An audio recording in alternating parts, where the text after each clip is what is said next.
Will you mark further on the bill as amended? Senator Hwang. Thank you, Madam President. It truly is wonderful to see you up there. Thank you very much for the opportunity. I want to thank the good chair of transportation for her, again, very effective and summarization, but also outlining the particulars of each of the respective sections. Truly, truly, truly, it was a work in collaboration. And as I said before, it's been an honor to work in the Transportation Committee because, as I said before, and I'll say it again, it is truly all-encompassing in all aspects of our lives, either by mass transit, by rail, by motor, by bike or pedestrian.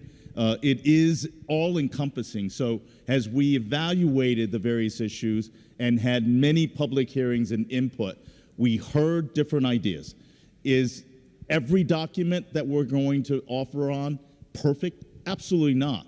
But we have tried so hard to hear all the voices.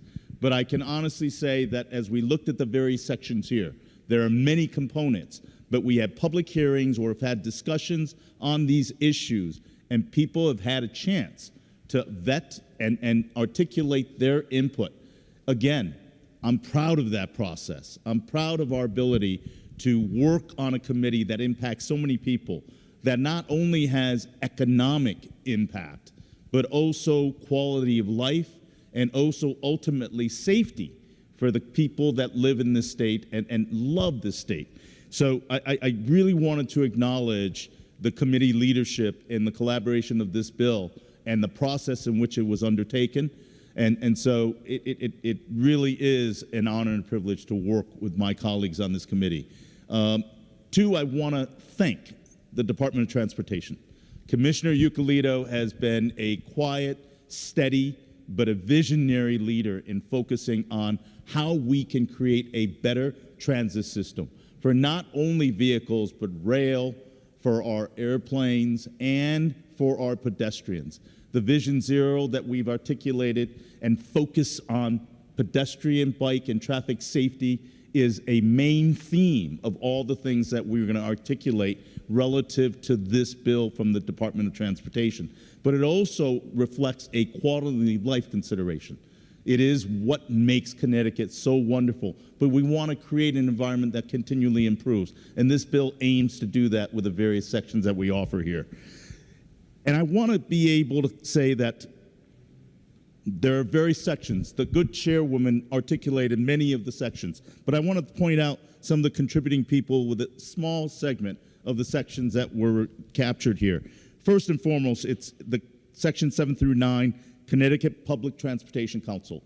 It is derived from the genesis of the Commuter Rail Council, which was such an integral part in representing commuter rail riders.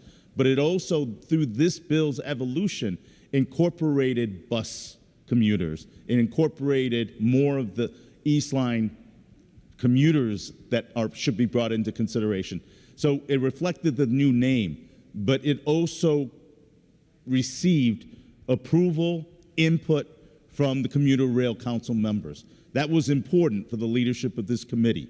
This council will better serve the various new needs of people that use all aspects of mass transit. So if I may also, as a part of a bit of editorializing, I know in our committee the commitment that we have made to supporting not only in legislation, but also in the commitment and funding and the maintaining and sustaining the quality of our rail line is unquestioned.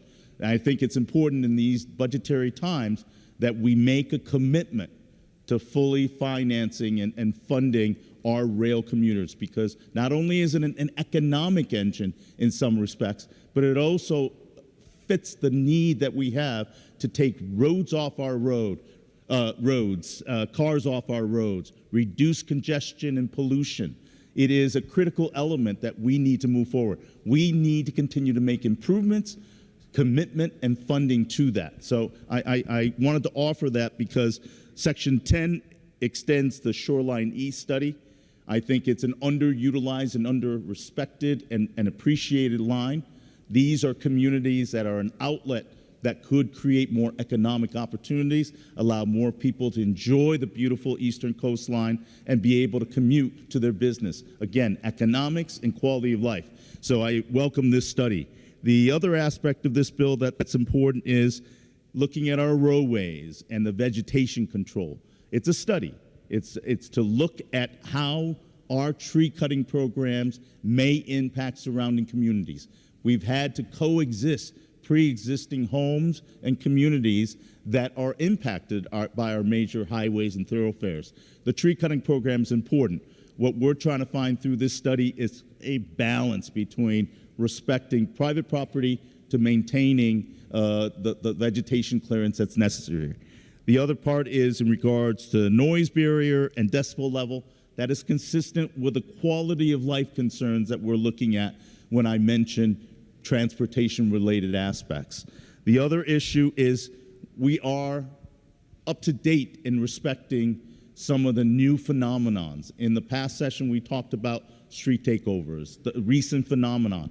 I want to thank Senator Martin and many of the other colleagues in this circle for offering their input in communities that have been impacted by this. I want to also add Senator Gordon as well, as his communities have been impacted.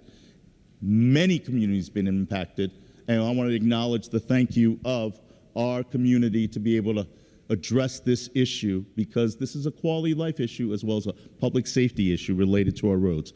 And I think another part that we don't always take account for, and it's greatly appreciated, and I want to thank the good chair and many of the contributors in our committee, is the road naming section. It accounts for recognizing so many of the contributors that improve the quality and the commitment to our community that don't always get recognized either in the circle, but we get the chance to name them and honor them through street programs. This is one of the things we've been able to do in the DOT bill.